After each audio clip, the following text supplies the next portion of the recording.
Распоряжаться мат-капиталом на обучение детей станет легче. Северо-Осетинское отделение Пенсионного фонда России заключило соглашение с вузами республики об информационном обмене.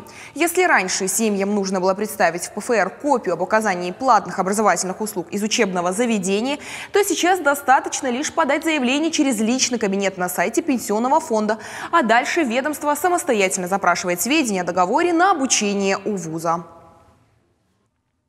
В чем плюсы? Первое и главное, да, это гражданин лишний раз не ходит по госучреждениям. Раз. Второе, сам вуз, заключив соглашение с нами, как оператором этих денег, получает, естественно, гарантию того, что эти его услуги образовательные будут оплачены. Третье.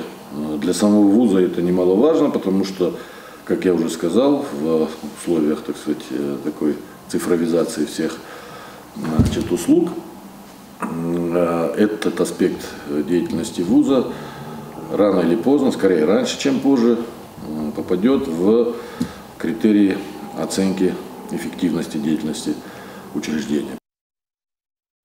На обучение в этом году решили направить 35 семей. Напомним, что направить средства на обучение любого из детей можно, когда ребенку, давшему семье право на сертификат, исполнится 3 года.